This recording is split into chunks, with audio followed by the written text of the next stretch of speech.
अब अगर चंद्रमा के बारे में और बात करें, वैदिक ज्योतिष में तो खैर हमारा सारा ज्योतिष चंद्रमा के ऊपर ही निर्भर है। क्योंकि मान लीजिए जातक की राशि कौन सी होगी, अब ये भी चंद्रमा डिसाइड करता है। क्योंकि देखना पड़ेगा, उसमें हमें देखना पड़ता है कि जन्म कुंडली में जिस राशि में भी चंद्रमा होता है वही इंसान की राशि होती है। उसके बाद अगर इसका नक्षत्र देखें तो जन्म समय में चंद्रमा जिस नक्षत्र में होता है उस नक्षत्र का जो स्वामी है उसी की दशा इंसान को चलती है। मान लीजिए अगर भरनी नक्षत्र में है तो भरनी का मालिक शुक्र होता है, तो बच्चे को सबसे पहले जन्म के समय शुक्र की दशा चलेगी। अगर अश्विनी में जन्म हुआ है, अश्विनी का मालिक केतु है, तो उसको जन्म के समय केतु की दशा चलेगी। मतलब दशा भी चंद्रमा डिसाइड करता है। आपकी राशि कौन सी होगी वो भी चंद्रमा डिसाइड करता है। अब जैसे शादी करनी है तो गुण मिलान किए जाते हैं, तो उसमें भी चंद्रमा का नक्षत्र ही देखते हैं, लड़के का और लड़की का। मतलब उसमें भी चंद्रमा ही फैक्टर है, चंद्रमा ही डिसाइड करेगा गुण कितने मिलेंगे। और उसके बाद अगर मुहूर्त देखा जाए तो उसमें भी चंद्रमा की नक्षत्र ही देखा जाता है, चंद्रमा की स्थिति देखी जाती है, आपके जन्म के चंद्रमा से किस प्रकार है। मतलब ओवरऑल अगर देखें तो वैदिक ज्योतिष में चंद्रमा का बहुत ज़्यादा प्रभाव है। उसकी वजह यह है कि पृथ्वी के ज़्यादा नज़दीक चंद्रमा ही है और चंद्रमा का प्रभाव हम पर बहुत ज़्यादा मतलब पड़ता है। और अगर वैसे देखें जैसे फुल मून होता है, जब पूर्णमासी होती है, तो आप ऑब्जर्व करें कि उस समय आपका स्वभाव किसी और तरह का होगा, और जैसे अमावस्या होगी तो उस समय आपका स्वभाव किसी और तरह का होगा। मतलब चंद्रमा का हमारे जीवन में बहुत एक महत्वपूर्ण योगदान है जिसको इग्नोर नहीं किया जा सकता। क्योंकि चंद्रमा मन भी है ना, मतलब इंग्लिश में तो खैर इसे माइंड कहते हैं, लेकिन हिंदी में हम इसको मन भी कह देते हैं और बुद्धि भी कह देते हैं। अब चंद्रमा मन का कारक है, क्योंकि ये चंचल इसीलिए ज़्यादा है ना, चंचल इसको इसलिए कहा जाता है क्योंकि ये कभी एक जगह टिकता नहीं है। और अगर इनके हम स्वभाव की बात करें, मतलब इनको क्या क्या शौक हो सकते हैं, तो इन लोगों को फोटोग्राफी का बहुत शौक होता है। मतलब देखेंगे आप, कई लोग होते हैं ना जैसे सेल्फी बुक की लेते रहते हैं, मतलब ये ना यहाँ तो दूसरों की वीडियो बनाते रहेंगे, दूसरों की तस्वीरें खिंचवाते रहेंगे, जहाँ खुद की खींचते रहेंगे। इनको मतलब इन सब चीज़ों का बहुत शौक होता है। और इनकी हैंड राइटिंग भी बहुत अच्छी होती है, ड्राइंग करने में भी ये बहुत अच्छे होते हैं। अब और सिंगर हो गए, जितने भी सिंगर हैं उनमें भी चंद्रमा का बहुत बड़ा रोल है।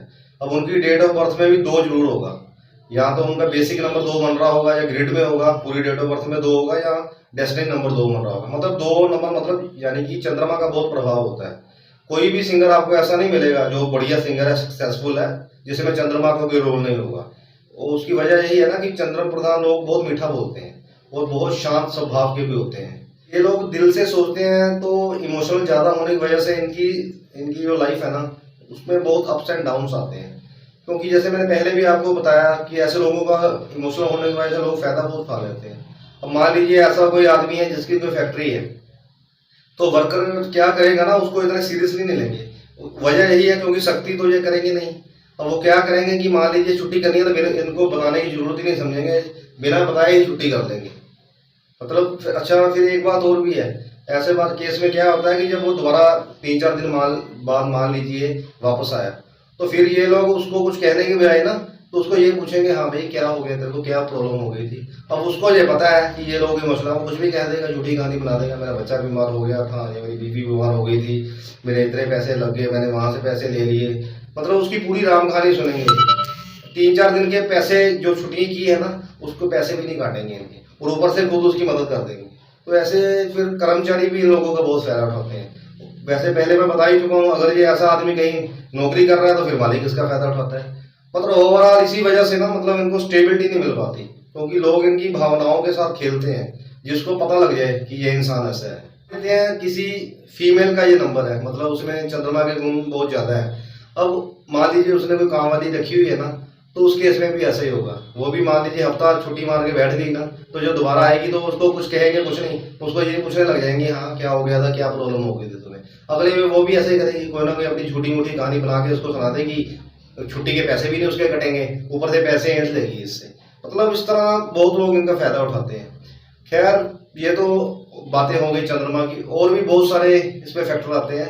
चंद्रमा को अगर एनालाइज करना हो डेट ऑफ बर्थ न्यूमरोलॉजी के हिसाब से भी कर सकते हैं, और हमारी कुंडली है, खैर वो तो बहुत बारीकी से हम अगर एस्ट्रोलॉजी के हिसाब से करेंगे तो बहुत बारीकी से एनालाइज किए करके जातक को बहुत अच्छी तरह से समझा जा सकता है।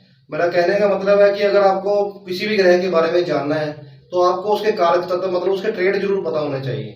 क्योंकि फिर आपको तुरंत उस आदमी के बारे में भी पता लग जाएगा। फिर आपको आप मान लीजिए अगर आपको एस्ट्रोलॉजी नहीं है तो आप उस आदमी को फिर अवेयर कर सकते हैं, भाई भी ऐसे ऐसे लोग तुम्हारा फायदा उठा सकते हैं तो तुमको इस प्रकार चलना है।